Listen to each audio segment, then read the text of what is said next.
Additional SP Meenakshi Singh ने कहा कि लगभग एक महीने पहले हमारे गुड़गांव के एक व्यापारी रोहतक के लखन माजरा में एक होटल में अपने परिवार के सामने गोली मारकर हत्या कर दी थी। इस संबंध में मुकदमा दर्ज हुआ था। जो अपराधी थे वह पुलिस से वंचित है। पुलिस को इनकी तलाश थी। कल रात को हमारी हरियाणा एसटीएफ की टीम गश्त पर थी और दिल्ली की भी हमारी टीम इंटेलिजेंस टीम थी। गुप्त सूचना प्राप्त हुई थी तावड़ू रोड पला पहाड़ी में 2 बदमाश छिपे हुए हैं और हमें यह भी सूचना प्राप्त हुई थी कि इनके पास असला हो सकते हैं। हमारी पूरी टीम बुलेट प्रूफ जैकेट में पूरी तरह घर पकड़ के लिए वहां पर गई थी। उन्होंने पुलिस को देखकर राउंड फायर किए।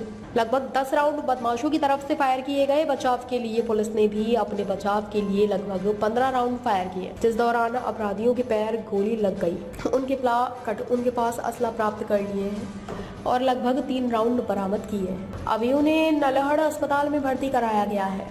उनको ठीक होने के बाद आगे की पूछताछ की जाएगी।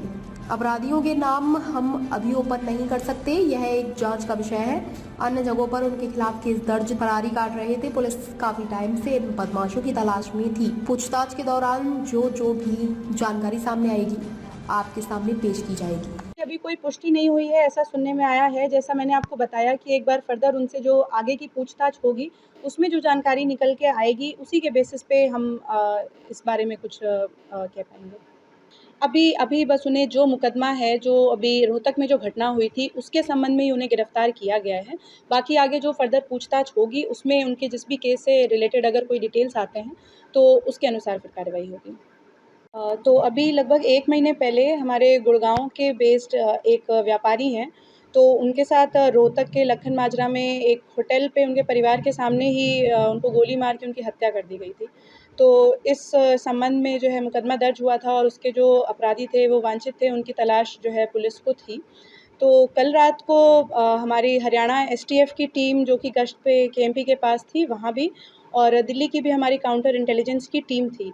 तो उन्हें गुप्त सूचना प्राप्त हुई थी कि हमारे पास तावड़ू रोड पे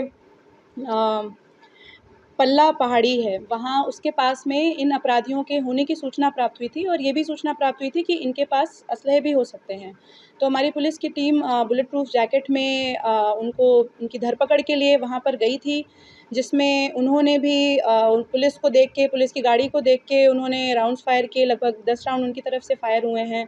बचाव में फिर पुलिस ने भी, और उनको पकड़ने के लिए पुलिस ने भी जो है फिर फायर किया, लगभग 15 राउंड फायर किए, जिस दौरान उन 2 अपराधियों के पैर पे गोली लग गई है। तो फाइनली अभी उन्हें मतलब काबू में ले लिया गया है। उनके पास से 2 असलहे और 3 राउंड के करीब गोलियां भी बरामद हुई हैं। अभी उन्हें नल्लड़ अस्पताल में भर्ती कराया गया है और फाइनली फिर उसके बाद उनके थोड़ा ठीक होने पे उनसे और आगे की पूछताछ की जाएगी। अपराधियों के नाम तो अभी हम डिस्क्लोज़ नहीं कर सकते हैं, इन्वेस्टिगेशन का विषय है। बाकी उनके ऊपर केस दर्ज था, वो लोग भागे हुए थे वहाँ से, तो वो फरारी काट रहे थे। इसी हिसाब से उनके लिए सूचना प्राप्त हुई थी। पुलिस काफ़ी टाइम से उनकी तलाश में थी। हॉस्पिटल में ही हैं, तो एक बार वो उनसे फर्दर जो पूछताछ होगी, उस पूछताछ के आधार पे जो भी जानकारी सामने आएगी उसके बेसिस पे ही हम इस सवाल का जवाब दे पाएँगे।